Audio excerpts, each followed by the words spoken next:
Hello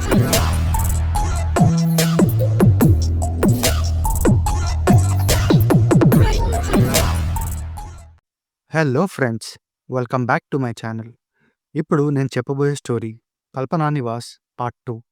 మీరు కనుక మన ఛానల్ని ఫస్ట్ టైం విజిట్ చేసుంటే ముందుగా పార్ట్ 1 చూశాక పార్ట్ 2 చూడండి. అప్పుడు మీకు స్టోరీ క్లియర్గా అర్థమవుతుంది. ఇంకా మనం కథలోకి వెళ్తే, విక్కీ భయంతో తన బెడ్రూమ్ నుంచి అరుచుకుంటూ బయటికి పరిగెత్తాడు. తను అరవడంతో వాళ్ళ మమ్మీ బయటకు వచ్చి చూస్తే తను సోఫాలో కూర్చొని భయంతో వణికిపోతున్నాడు. అప్పుడు వాళ్ళ మమ్మీ తన దగ్గరికి వెళ్ళి, ఏమైంది విక్కీ అని కంగారుగా అడిగింది. అప్పుడు విక్కీ భయపడుతూ, నేను నిన్న ఫోటో తీద్దామని ఒక హాంటెడ్ ప్లేస్కి వెళ్ళాను కదా, అక్కడ తీసిన ఫొటోస్లో నాకు 3 షాడోస్ కనిపించాయి. అవి నన్ను చంపేసేలాగా చూస్తున్నాయి అని చెప్తూ సోఫాలో పడిపోయాడు. విక్కీ మమ్మీకి ఏం చేయాలో అర్థం కావట్లేదు. తనని పట్టుకుంటే బాడీ అంతా కాలిపోతుంది. బాగా వణికిపోతున్నాడు. ఇంకా వెంటనే వాళ్ళ ఫ్యామిలీ డాక్టర్ కాల్ చేసి ఇంటికి రమ్మని చెప్తారు. ఒక 20 మినిట్స్కి డాక్టర్ వచ్చి చెక్ చేస్తారు. అప్పుడు డాక్టర్ ఇలా అన్నాడు, దేనైనా చూసి భయపడ్డా అని అడిగాడు. అప్పుడు విక్కీ మమ్మీ తను నిన్న ఒక ప్లేస్కి వెళ్ళి ఫొటోస్ తీశాడు. ఆ ఫొటోస్లో 3 షాడోస్ కనిపించాయి అని చెప్పారు. అవునా, దానివల్లనే ఈ ఫీవర్ వచ్చి ఉంటుంది. ఏం కంగారు పడకండి, నేను టాబ్లెట్స్ రాసిస్తాను, ఇది వాడండి, తగ్గిపోతుంది అని చెప్పేసి అక్కడ నుంచి ఒక 4 అడుగులు ముందుకు వేస్తాడు. ఏదో గుర్తొచ్చి వెనక్కి తిరిగి చూస్తే విక్కీ వాళ్ళ మమ్మీ వెనక ఎవరో నిలబడి డాక్టర్ని భయంకరంగా చూస్తున్నట్టు అనిపిస్తుంది. అప్పుడు విక్కీ మమ్మీ రోజుకి ఎన్నిసార్లు టాబ్లెట్స్ వేయాలి అని బ్యాక్గ్రౌండ్లో 2 టైమ్స్ అడిగారు. కానీ డాక్టర్ అదేం పట్టించుకోకుండా ఆ షాడో ఉన్న సైడే అలాగే చూస్తూ ఉండిపోయాడు. డాక్టర్ డాక్టర్ అని పిలుస్తుంది. డాక్టర్ స్పృహలోకి వచ్చి, ఏమైంది మీకు, ఇందాక నుంచి పిలుస్తున్నాను, మీరేం వినిపించుకోవట్లేదు అని అన్నారు. ఏం లేదు అని తను అడిగిన క్వశ్చన్కి ఆన్సర్ చేసి జాగ్రత్త అని చెప్పేసి వెళ్ళిపోయాడు. అదే రోజు రాత్రి హాస్పిటల్లో లేట్ అవ్వడం వల్ల డాక్టర్ లేట్గా ఇంటికి వెళ్ళి ఫ్రెష్ అయ్యి పడుకుందాం అనుకున్నాడు. కానీ ఎంతకీ నిద్ర పట్టట్లేదు. తన వైఫ్ పక్క నుంచి, ఏమైందండి, అంతా ఓకేనా అని అడిగింది. అప్పుడు డాక్టర్, నేను బాగానే ఉన్నాను, నువ్వేంటి ఇంకా పడుకోలేదు అని అడిగాడు. ఏం లేదండి, మీరు వచ్చినప్పుడు డోర్ తీశాను కదా, అప్పటి నుంచి ఎవరో నన్ను పిలుస్తున్నట్టు నా చెవిలోకి వచ్చి వేరే భాషలో మాట్లాడుతున్నట్టుగా ఉంది, దానివల్ల నిద్ర పట్టట్లేదు అని అంది. అప్పుడు డాక్టర్, అదేం లేదు, ఎక్కువ ఆలోచించుకు అని తనని దగ్గర తీసుకొని పడుకున్నాడు. కానీ డాక్టర్కి అసలు నిద్ర పట్టలేదు. ఎంత డైవర్ట్ అవుదామనుకున్నా కానీ తను విక్కీ వాళ్ళ ఇంట్లో చూసిన షాడోసే గుర్తొస్తున్నాయి. అలా మార్నింగ్ 5 అయింది. ఇంకా మెల్లగా నిద్రలోకి జారుకున్నాడు. సడన్గా ఎవరో పిలిచినట్టుంటే లేచి చూస్తాడు. తన వైఫ్ కాఫీ కప్ తీసుకొని ఎదురుగా నిలబడింది. అబ్బా లేవండి, ఇప్పటికే 10 అయింది, మళ్ళీ మీరు హాస్పిటల్కి వెళ్ళాలి అని చెప్పి తనకి కాఫీ ఇచ్చి కిచెన్లోకి వెళ్ళిపోయింది. డాక్టర్ కాఫీ తాగేసి రెడీ అయ్యి హాస్పిటల్కి కాల్ చేసి, నేను కొంచెం లేట్గా వస్తా అని చెప్పి విక్కీ ఇంటికి వెళ్తాడు. అప్పుడు విక్కీ మమ్మీ ఇలా అన్నారు, నేనే మీకు కాల్ చేద్దాం అనుకున్నాను డాక్టర్, కానీ ఈలోపే మీరు వచ్చేశారు. ఏమైంది, విక్కీ ఇప్పుడు ఎలా ఉన్నాడు అని అడిగాడు. వాడి హెల్త్ అంతా బాగానే ఉంది. మరి ఇంకేంటి ప్రాబ్లం? హెల్త్ బాగోగానే మళ్ళీ కెమెరా పట్టుకొని ఎంత చెప్పినా వినకుండా వెళ్ళిపోయాడు. కుర్రతనం కదండి, అలాగే చేస్తారు. కాసేపు సైలెంట్గా ఉండి ఇలా అన్నాడు, నిన్న విక్కీ ఏవో ఫొటోస్ చూసి భయపడ్డాడు కదా, అవి నాకు చూపిస్తారా అని అడిగాడు. అప్పుడు వాళ్ళ మమ్మీ కొంచెం డౌట్గా, అవి వాడి కంప్యూటర్లోనే ఉంటాయి అని చెప్పింది. తర్వాత ఇలా అంది, ఏమైంది డాక్టర్, మీరు ఓకేనా అని. నేను ఓకే, కానీ ఒకసారి ఆ ఫొటోస్ చూడాలి. విక్కీ రూమ్కి వెళ్ళి ఫొటోస్ అండ్ వీడియోస్ చూస్తున్నాడు. ఆ వీడియోస్ అండ్ ఫొటోస్ చూసి డాక్టర్ షాక్ అయ్యాడు. భయంతో ఆయన చేతులు వణుకుతున్నాయి, ఊపిరి తీసుకోలేకపోతున్నాడు. వెంటనే పక్కన వాటర్ బాటిల్ ఉంటే అది తీసుకొని ఫాస్ట్గా తాగేసి అక్కడి నుంచి బయటికి పరిగెత్తి కార్ స్టార్ట్ చేసి స్పీడ్గా వెళ్ళిపోయాడు. ఫ్లాష్ బ్యాక్లోకి వెళ్తే అది August 2, 2023. టీవీలో ఒక న్యూస్ బాగా వైరల్ అయింది. అదేంటంటే, ఒక ఫ్యామిలీలో 4 వ్యక్తులు అతి దారుణంగా చంపబడ్డారు. చనిపోయిన వారు Nivas, wife Kalpana, 2 year old Babu Mahi and wife వాళ్ళ ఫాదర్ రామకృష్ణ అని ఇంట్లో 3 వ్యక్తులు కలిసి అతి దారుణంగా చంపారు. ఎలా చంపారంటే, కల్పనని ముగ్గురులో ఒకడు రేప్ చేస్తున్నాడు అండ్ ఇంకొకడు నివాస్ అండ్ రామకృష్ణ అని చచ్చేలా కొట్టి వాళ్ళు చూస్తుండగానే ఇంకొకడు మహి గొంతు కోసి చంపేశారు. ఆ తర్వాత పెట్రోల్ తీసుకొని కొన ఊపిరితో ఉన్న వైఫ్ని బాబుపై పోసి కాల్చేశారు. హస్బెండ్ అండ్ ముస్లైన్ అని అక్కడే ఉన్న పెద్ద మర్రి చెట్టుకి పెద్ద మేకులు తీసుకొని ఇంట్లో నుంచి చెట్టులో కొట్టి పెట్రోల్ పోసి వాళ్ళని కూడా కాల్చేశారు. వాళ్ళ అరుపుకి అక్కడ పక్షులన్నీ ప్రాణభయంతో ఎగిరిపోయాయి. ఆ ప్రాంతమంతా భయంతో అలుముకుంది. అసలు వాళ్ళని ఎందుకంత దారుణంగా చంపారు అని తెలుసుకోవాలంటే మనం కథలోకి ఇంకొంచెం ముందుకు వెళ్ళాలి. అది జనవరి 1, 2023 న్యూ ఇయర్ టైం అండ్ అందరూ నైట్ ఫుల్గా తాగి ఎంజాయ్ చేస్తున్నారు. ఆ ఈవెంట్ కండక్ట్ చేసింది ఎవరో కాదు, నివాస్. నివాస్ ఒక ఈవెంట్ మేనేజర్ అండ్ సిటీలో జరిగే పెద్ద పెద్ద సెలబ్రిటీ ఈవెంట్స్ ఇతనే ఆర్గనైజ్ అండ్ మేనేజ్ చేస్తాడు. మంచి మనసు ఉన్న వ్యక్తి. అయితే ఆ న్యూ ఇయర్ ఈవెంట్లో ఎవరో ఫుల్గా తాగేసి గొడవ పడుతున్నాడు. అయితే వాళ్ళ వల్ల ఈవెంట్ డిస్టర్బ్ అవుతుందని నివాస్ గొడవ జరిగే దగ్గరికి వెళ్ళి చూస్తే నలుగురు కలిసి ఒకరినే కొడుతున్నారు. నివాస్ వాళ్ళని ఆపి కాంప్రమైజ్ చేసి పంపించేస్తాడు. ఎవరైతే దెబ్బలు తిన్నాడో వాడు లేవలేకపోతున్నాడు. అప్పుడు నివాస్ అక్కడున్న బౌన్సర్ని పిలిచి హాస్పిటల్కి తీసుకువెళ్ళమని చెప్పి పంపిస్తారు. అలా కొన్ని డేస్ అయ్యాక దెబ్బలు తిన్నవాడు శ్రీరామ్ మళ్ళీ ఏదో ఈవెంట్లో నివాస్ని కలిసి థ్యాంక్స్ ఫర్ సేవింగ్ మీ అని చెప్తాడు. అలా అలా వాళ్ళ ఫ్రెండ్షిప్ స్టార్ట్ అవుతుంది. కొన్ని డేస్లోనే వాళ్ళు క్లోజ్ ఫ్రెండ్స్ అయిపోతారు. ఎక్కడికి వెళ్ళినా నివాసే ఖర్చు పెడతాడు. ఎందుకంటే శ్రీరామ్కి జాబ్ లేదు, చేసే ఉద్దేశం అస్సలు లేదు. ఎప్పుడూ బలాదూరుగా తిరగడం, ఫుల్ తాగడం, అమ్మాయిల చుట్టూ తిరగడం. సో అది అలా ఉండగా నివాస్ ఇంట్లో గృహప్రవేశం పెట్టుకున్నాడు. దానికి నివాస్ ఫ్యామిలీ మెంబర్స్ని అండ్ క్లోజ్ ఫ్రెండ్స్ని పిలిచాడు. అప్పుడు శ్రీరామ్ కూడా వచ్చాడు. శ్రీరామ్ నివాస్ ఇంటికి రావడం అదే ఫస్ట్ టైం. శ్రీరామ్ వాళ్ళ ఇంట్లోకి ఎంటర్ అవ్వగానే ఇల్లు చూసి షాక్ అయిపోయాడు. అంత పెద్ద ఇల్లు తన లైఫ్లోనే చూడలేదు. అలా మెల్లగా నడుస్తున్నాడు. ఎదురుగా నివాస్ వైఫ్ కల్పన వస్తుంది. తనని చూడగానే శ్రీరామ్ మతిపోయింది. అద్దమే అసూయపడే అందంగా ఉంది.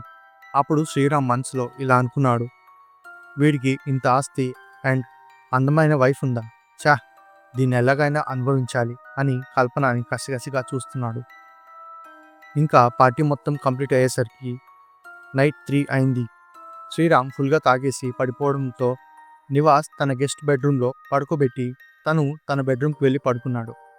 అలా కాసేపటికి కల్పన నివాస్తో ఇలా అంటుంది, ఏవండి, ఈరోజు మీ ఫ్రెండ్ శ్రీరామ్ వచ్చాడు కదా, అతని చూపు చాలా తేడాగా ఉంది. నన్ను ఏదోలా చూస్తున్నాడు. నాకు అతన్ని చూస్తేనే చాలా భయంగా ఉంది అని చెప్పింది. అది విన్న నివాస్ శ్రీరామ్ని దూరం పెట్టాలని చెప్పి ఫిక్స్ అయ్యాడు. అలా కొన్ని డేస్ అయ్యాయి. నివాస్ శ్రీరామ్ని అవాయిడ్ చేస్తున్నాడు అండ్ తను ఫోన్ చేసినా ఎత్తట్లేదు. ఆఫీస్ దగ్గరికి వచ్చినా కలవట్లేదు. శ్రీరామ్కి పిచ్చెక్కిపోతుంది. మనీ లేదు, మందు లేదు. ఇంకా చూసి నివాస్ ఇంటికి వెళ్ళాడు. కానీ తను అక్కడ లేడు.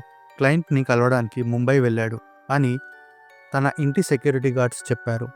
ఎప్పుడైనా నివాస్ వేరే స్టేట్కి వెళ్ళినప్పుడు కల్పన వాళ్ళ డాడీని తోడుగా పిలుచుకుంటుంది. అలా ఒక 2 డేస్ అయ్యాక శ్రీరామ్ ఫుల్ తాగేసి నివాస్ ఇంటికి వచ్చాడు. గేట్లు కొట్టడం, గట్టిగా అరవడం. అక్కడున్న సెక్యూరిటీ గార్డ్స్ ఆపడానికి ఎంత ట్రై చేసినా ఆ ఇంటిపైకి రాళ్లు విసురుతున్నాడు. కల్పన పైనుంచి చూస్తుంది. శ్రీరామ్ అది గమనించి తను చూస్తుండగానే జిప్ ఓపెన్ చేసి గేట్ పైన టాయిలెట్ పోస్తాడు. కల్పన ఛీ అని కర్టెన్ క్లోజ్ చేసి నివాస్కి కాల్ చేసి జరిగిందంతా చెప్తుంది. నివాస్ నెక్స్ట్ డే మార్నింగ్ హైదరాబాద్కి వచ్చి డైరెక్ట్ శ్రీరామ్ దగ్గరికి 10 మందితో వెళ్ళి చచ్చెలా కొట్టిస్తాడు. అది మనసులో పెట్టిన శ్రీరామ్ వాళ్ళని చంపి కల్పనని అనుభవించి ఆస్తి కొట్టేయాలని ప్లాన్ చేశాడు. అది ఆగస్ట్ 1 అర్ధరాత్రి 1 అయింది. అందరూ డీప్ స్లీప్లో ఉన్నారు. సడన్గా ఒక గ్లాస్ పగిలిన సౌండ్ వినిపించింది. ఏంటా సౌండ్ అని విండోస్ నుంచి చూస్తే సెక్యూరిటీ గార్డ్స్ చచ్చిపోయి పడున్నారు అండ్ ఎవరో స్టెప్స్ ఎక్కుతున్న సౌండ్ వినిపించింది. ఎవరు అని డోర్ దగ్గరికి వెళ్ళగా సడన్గా డోర్ ఓపెన్ అయింది. ఎవరు అని చూస్తే ఒక పెద్ద రాడ్ పట్టుకొని శ్రీరామ్ నిలబడి ఉన్నాడు. నివాస్ అడ్డుకోవడానికి వచ్చాడు. కానీ శ్రీరామ్ బలంగా రాడ్తో కొట్టి కింద పడేశాడు. తన వైఫ్ని కూడా రాడ్తో తలపైన కొట్టాడు. ఇద్దరిని ఫస్ట్ ఫ్లోర్ నుంచి కిందకు తోసేశాడు. వేరే రూమ్లో కల్పన ఫాదర్ ఉంటే ఆయన్ని కూడా కొట్టి కింద పడేశాడు. ముగ్గురు లేవలేని పొజిషన్లో ఉన్నారు. అప్పుడు శ్రీరామ్ బలవంతంగా కల్పనని రేప్ చేశాడు. ఆ అరుపుకి రూమ్ అంతా వణికిపోయింది. చిన్నబాబు నొప్పికి ఏడుస్తున్నాడనే కనికరం కూడా లేకుండా గొంతు కోసేశారు. తర్వాత నివాస్ని రామకృష్ణని కాల్ చేశారు. అలా నివాస్ ఒక తప్పుడు మనిషిని నమ్మి తన ఫ్యామిలీని బలి తీసుకున్నాడు. కొన్ని డేస్ అయ్యాక వాళ్ళని చంపిన వాళ్ళు ఆ ఇంట్లో పార్టీ చేసుకోవడం, అమ్మాయిలతో ఎంజాయ్ చేయడం లాంటివి చేస్తున్నారు. ఒకరోజు శ్రీరామ్ ఫుల్ తాగేసి హాల్లో పడుకున్నాడు. సడన్గా ఒక చిన్న పిల్లోడి ఏడుపు వినిపించింది అండ్ గజ్జల సౌండ్ కూడా వచ్చింది. ఈ టైంలో ఎవడ్రా అని చిరాగ్గా బ్లాంకెట్ కప్పుకొని పడుకున్నాడు. సడన్గా బ్లాంకెట్ లాగేశారు. శ్రీరామ్ హఠాత్తుగా లేచి చూస్తున్నాడు. వాళ్ళ ఫ్రెండ్స్ ఫుల్ తాగేసి పడిపోయారు. బ్లాంకెట్ పక్కనే పడుంది. అది తీసుకొని మళ్ళీ కప్పుకున్నాడు. ఒక 5 మినిట్స్కి మళ్ళీ బ్లాంకెట్ లాగేసి గాల్లో వేలాడుతూ ఒక ఆడమనిషి రూపంలో ఉంది. అది చూసి శ్రీరామ్ గట్టిగా భయపడి అరుస్తున్నాడు. అలా అరవడంతో వాళ్ళ ఫ్రెండ్స్ ఉలిక్కిపడి లేచి ఏమైంది అని అడిగారు. శ్రీరామ్ భయపడుతూ మనం కాకుండా ఇంకెవరైనా ఉన్నారా అని అడిగాడు. వాళ్ళ ఫ్రెండ్స్ హస్కీ వాయిస్తో పైన బెడ్రూమ్లో సరోజ ఉంది, వెళ్తావా అని అడిగారు. శ్రీరామ్ బూతులు తిడుతూ అది కాదు, నాకు చాలా భయంగా ఉంది, మనం కాకుండా ఇక్కడెవరో ఉన్నారు, త్వరగా వెళ్ళిపోదాం పదండి అని చెప్తుంటే వాళ్ళ ఫ్రెండ్స్ అందుకే చెప్పా 2-3 బ్రాండ్లు కలిపి కొట్టొద్దు అని, నువ్వు వినవు, ఇప్పుడెవరో ఉన్నారు అని భయపడుతున్నావు, మూసుకొని పడుకోరా హౌలే అని వాళ్ళలో వాళ్ళు దయ్యం లేదు గీయం లేదు అని వెళ్ళి పడుకున్నారు. ఒక 2 అవర్స్ తర్వాత వాళ్ళ ఫ్రెండ్స్లో ఒకడు సడన్గా లేచి మర్రి చెట్టు దగ్గరికి పరిగెత్తి అక్కడున్న మేకుకి తన తల బాదుకుంటూ అరుస్తున్నాడు. ఆ అరుపుకి ఇంకొక ఫ్రెండ్ మనసులో వీడి వల్ల తాగిందంతా దిగిపోయింది, ఏం టార్చర్ రా ఇది అని లేచి చూస్తే తన ముందు ఒక చిన్న బాబు ఆడుకుంటూ కనిపించాడు. భయంతో గట్టిగా అరిచాడు. వెంటనే అక్కడి నుంచి లేచి శ్రీరామ్ని లేపుతున్నాడు. రేయ్ లేవరా, అక్కడ ఒక చిన్నపిల్లడు ఉన్నాడురా అని భయంతో పిలుస్తున్నాడు. శ్రీరామ్ చిరాగ్గా లేచి అక్కడెవరూ లేరు కదరా అని చెప్పాడు. అరే ఇందాకే చూసారా, అక్కడే ఉన్నాడు అని చెప్పాడు. అక్కడ ఎవరూ లేరురా, నన్ను అన్నావు ఫుల్ తాగేసి భయపడుతున్నావు అని, ఇప్పుడు నువ్వేం చేస్తున్నావు అని వెటకారంగా చూస్తూ అన్నాడు. నన్ను నమ్మురా అని ఏడుస్తూ అన్నాడు. వీడు చెప్పేది నిజమే ఉంటుంది, ఎందుకంటే ఇందాక నేను పడుకున్నప్పుడు కూడా ఒక చిన్నపిల్లోడి ఏడుపు వినిపించింది, ఇక్కడ ఏదో తేడా జరుగుతుంది అని మనసులో అనుకొని అరే మనం ఇక్కడ నుంచి వెళ్ళాలి పద అని బయటికి వెళ్తూ వాడిని కూడా లేపు అంటూ మెయిన్ డోర్ గడప దాటాడు. అక్కడ ఉన్న దృశ్యాన్ని చూసి భయంతో వణికిపోయాడు. నడుచుకుంటూ లోపలికి పరిగెడుతూ కింద పడ్డాడు. ఏమైంది అని ఇంకో ఫ్రెండ్ అడిగాడు. అప్పుడు శ్రీరామ్ అక్కడ మర్రి చెట్టు దగ్గర ఎవరు గాలిలో వేలాడుతూ ఉన్నాడు. అది వినగానే శ్రీరామ్ ఫ్రెండ్కి వెన్నులో వణుకు పుట్టింది. అదేంటో చూద్దామని మెల్లగా డోర్ ఓపెన్ చేసి చూశాడు. డిమ్ లైట్ ఉండడం వల్ల సరిగ్గా కనిపించలేదు. ఒక్కసారి ఆ చెట్టు దగ్గర ఉన్న శవం డోర్ వైపు తిరిగింది. దెబ్బకి అరుచుకుంటూ డోర్ క్లోజ్ చేసి ప్యాంట్లో టాయిలెట్ పోసేశాడు. ఏం చేయాలో తెలియక భయంతో గట్టిగా ఏడుస్తున్నారు. కాసేపటికి ఉన్నట్టుండి మంటలు చెలరేగాయి. ఆ ఇల్లు మొత్తం మంటల్లో కాలిపోతుంది. చుట్టుపక్కల జనాలు వచ్చి లోపలున్న శ్రీరామ్ని హాస్పిటల్కి తీసుకెళ్లారు. కానీ వాడి ఫ్రెండ్ అక్కడే కాలి బూడిదైపోయాడు. Doctors entry. డాక్టర్ కార్తిక్కి హాస్పిటల్లో బాగా లేట్ అయింది. ఇంకా ఇంటికి వెళ్దామని రెడీ అయ్యాడు. సడన్గా ఎమర్జెన్సీ వార్డ్ నుంచి కాల్ వచ్చింది. అరౌండ్ 2:45. డాక్టర్ ఎమర్జెన్సీ వార్డ్కి వెళ్ళి చూస్తే అక్కడ ఉన్నది శ్రీరామ్. ఫుల్ బాడీ కాలిపోయి, ఫేస్ మాడిపోయి, స్కిన్ అంతా లూజ్గా వేలాడుతూ నోట్లో నుంచి బ్లడ్ వస్తుంది. డాక్టర్ షాక్ అయ్యి ఇదేంటి ఇంత భయంకరంగా ఎలా జరిగింది అని షాక్ అవుతున్నాడు. అతను ఊపిరి తీసుకోలేకపోతున్నాడు. వెంటనే ఆక్సిజన్ మాస్క్ పెట్టి మానిటర్లో పల్స్ చెక్ చేస్తున్నాడు. శ్రీరామ్ కళ్ళు తెరిచి డాక్టర్ చేయి పట్టుకొని వచ్చి రాని మాటలతో ఇలా చెప్తున్నాడు.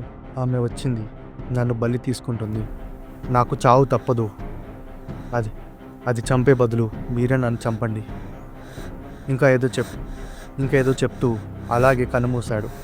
డాక్టర్ గట్టిగా ఊపిరి తీసుకొని నర్స్తో ఇతనికి సంబంధించిన వాళ్ళకి ఈ బాడీ అప్పగించండి అని చెప్పి శ్రీరామ్ని చూస్తున్నాడు. వెంటనే తన వెనుక ఎవరో ఉన్నారని అటు ఇటు చూస్తూ సడన్గా ఈసీజీ మానిటర్ స్క్రీన్ వైపు చూశాడు. ఏదో కనిపించింది. ఏంటిది అని ఆ ఈసీజీ మానిటర్ దగ్గరికి వెళ్ళి చూస్తున్నాడు. అందులో ఒక రూపం డాక్టర్ వెనుక నిలబడినట్టు కనిపిస్తుంది. మరింత దగ్గరికి వెళ్ళి చూశాడు. అది కల్పన రిఫ్లెక్షన్. కాలిపోయిన బాడీ రక్తపు కన్నీళ్లతో డాక్టర్నే చూస్తుంది. కంగారుగా వెనక్కి తిరిగి చూశాడు, కానీ ఎవ్వరూ లేరు. అప్పుడే నర్స్ని పిలిచి నా వెనకాల ఎవరైనా కనిపిస్తున్నారా అని అడిగాడు. నర్స్ అయోమయంగా లేరు సార్ అని అంది. సరే నువ్వు వెళ్ళి జరగాల్సిన ఫార్మాలిటీస్ అన్నీ చూడు అని డాక్టర్ వెళ్ళి తన క్యాబిన్లో కూర్చొని ఆలోచిస్తున్నాడు. కొద్దిసేపు అయ్యాక డోర్ బయట సీసీటీవీ కెమెరా దగ్గర 3 నిలబడిన విజువల్స్ కనిపిస్తున్నాయి. డాక్టర్ సడన్గా కంప్యూటర్ స్క్రీన్ వైపు చూశాడు. అందులో కాలిపోయి పొగలు వస్తున్న కల్పన, నివాస్ అండ్ మహి ఉన్నారు. వాళ్ళు కెమెరాని అదే పనిగా చూస్తున్నారు. అది చూసి డాక్టర్కి మాట రాలేదు. భయంతో రిసెప్షన్కి కాల్ చేశాడు, కానీ కాల్ కనెక్ట్ అవ్వలేదు. గట్టిగా ఊపిరి తీసుకొని మెల్లగా డోర్ దగ్గరికి వెళ్ళి డోర్ ఓపెన్ చేశాడు. చూస్తే అంతా నిశ్శబ్దం. మళ్ళీ డోర్ క్లోజ్ చేసి వెనక్కి తిరిగాడు. అతని ముందు 3 షాడోస్ నిలబడి చంపేసేలాగా చూస్తున్నాయి. అది చూడగానే భయంతో అరుచుకుంటూ బయటికి పరిగెత్తి కార్ స్టార్ట్ చేసి ఫాస్ట్గా వెళ్తుండగా కార్ మిర్రర్లో చూశాడు. వెంటనే ఆ 3 షాడోస్ తన కార్ బ్యాక్ సీట్లో కనిపించాయి.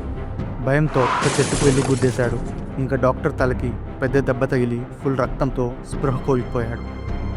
ప్రెజెంట్ డే విక్కీ మమ్మీ వెంటనే డాక్టర్కి కాల్ చేసి, ఏమైంది డాక్టర్, చెప్పకుండా అలా సడన్గా వెళ్ళిపోయారు, అసలు ఏం జరుగుతుంది అనగానే డాక్టర్ కార్తిక్ తనకి హాస్పిటల్లో జరిగిన ఇన్సిడెంట్ మొత్తం చెప్పి, అది మళ్ళీ వచ్చేసింది, ఈసారి ఎంతమంది ప్రాణాలు తీసుకుంటుందో తెలీదు, మీరు వెంటనే సేఫ్ ప్లేస్కి వెళ్ళండి అండ్ విక్కీని కూడా జాగ్రత్తగా చూసుకోండి అని చెప్పి కాల్ కట్ చేశాడు. డాక్టర్ వెంటనే హాస్పిటల్కి వెళ్ళి శ్రీరామ్కి సంబంధించిన వస్తువులన్నీ చెక్ చేస్తున్నాడు. అందులో ఒక లాకెట్ కనిపించింది. దానిలో కల్పన ఫ్యామిలీ ఫోటో ఉంది. వెనక్కి తిప్పి చూస్తే ఒక సెంటెన్స్ ఉంది. అది death can't holders, blood will call us home అని రాసుంది. ఆ తర్వాత విక్కీ మమ్మీ భయంగా విక్కీకి కాల్ చేసి, నాకు చాలా భయంగా ఉంది, వెంటనే ఇంటికి రమ్మంది. విక్కీ కంగారుగా ఇంటికి వచ్చి చూస్తే వాళ్ళ మమ్మీ సగం కాలి ఫేస్ మాడిపోయి శవంలా పడుంది. విక్కీ షాప్లో కింద పడి వాళ్ళ మమ్మీని అలాగే చూస్తూ ఉండిపోయాడు. ఏమైందో అర్థం కాలేదు. ఒక్కసారిగా గుండె పగిలేలా రోధిస్తున్నాడు. డాక్టర్ ఫాస్ట్గా విక్కీ ఇంటికి వచ్చి డోర్ గట్టిగా కొడుతున్నాడు. ఎంతకీ ఓపెన్ చేయకపోవడంతో డోర్ బద్దలు కొట్టి లోపలికి వెళ్ళి చూస్తే హాల్లో విక్కీ మమ్మీ సగం కాలుంది. అది చూసి భయంతో విక్కీ ఎక్కడా అని వెతుక్కుంటూ విక్కీ రూమ్కి వెళ్ళి చూసి షాక్ అయ్యాడు. అతను స్పృహ కోల్పోయి ఫ్లోర్ మీద పడిపోయాడు. చేతిలో కెమెరా ఉంది, ల్యాప్టాప్ ఓపెన్ ఉంది. ల్యాప్టాప్లో ఉన్న ఫోటో చూశాడు. అందులో విక్కీ భయంకరమైన రూపంలో నిలబడి ఉన్నాడు. తన షోల్డర్ పైన కల్పన చెయ్యి ఉంది. మహి విక్కీ పక్కన ఉన్నాడు. నివాస్ వాళ్ళ వెనక నిలబడి అందరినీ హగ్ చేసుకున్నాడు. డాక్టర్ భయంతో అరుస్తున్నాడు. సడన్గా కెమెరా ఫ్లాష్ అయింది. రూమ్లో పవర్ పోయింది. మొత్తం చీకటి. సడన్గా మంటలు చెలరేగాయి. ఆ మంటల్లో డాక్టర్ ఇంకా విక్కీ ఫ్యామిలీ కాలిపోయారు. నెక్స్ట్ డే న్యూస్ రిపోర్టర్ ఒకడు విక్కీ ఇంటి దగ్గర న్యూస్ కవర్ చేస్తున్నాడు. డాక్టర్ కార్తిక్ మిస్సింగ్, విక్కీ ఇల్లు కాలిపోయింది. అప్పుడే ఆ రిపోర్టర్కి ఒక కెమెరా దొరికింది. అందులో ఫొటోస్ అన్నీ డిలీట్ అయ్యాయి. కానీ ఒకటి తప్ప. అదేంటంటే విక్కీ, కల్పన, మహి అండ్ నివాస్ మరియు డాక్టర్ కార్తిక్ వాళ్ళ పక్కన నిలబడి వికారంగా నవ్వుతున్నాడు. ఆ ఫోటో కింద బ్లడ్తో ఇలా రాసుంది, ఈ ఫోటోలో ఉన్న వాళ్ళు బ్రతికిలేరు, కానీ ఈ ఫోటో చూసిన వాళ్ళు బ్రతికుండరు అని రాసుంది. అది చూసిన వెంటనే కెమెరా పడేసి భయంతో అక్కడి నుంచి పరిగెత్తాడు. ఫ్రెండ్స్, ఇంతటితో ఈ స్టోరీ ఎండ్ అయింది. మీకు గనక ఈ స్టోరీ నచ్చితే ప్లీజ్ లైక్ చేయండి, కమెంట్ చేయండి అండ్ మీ ఫ్రెండ్స్తో షేర్ చేసుకోండి. మీకు గనక ఇలాంటి స్టోరీస్ నచ్చితే ప్లీజ్ మన ఛానల్కి సబ్స్క్రైబ్ చేసుకోండి. Thank you for watching.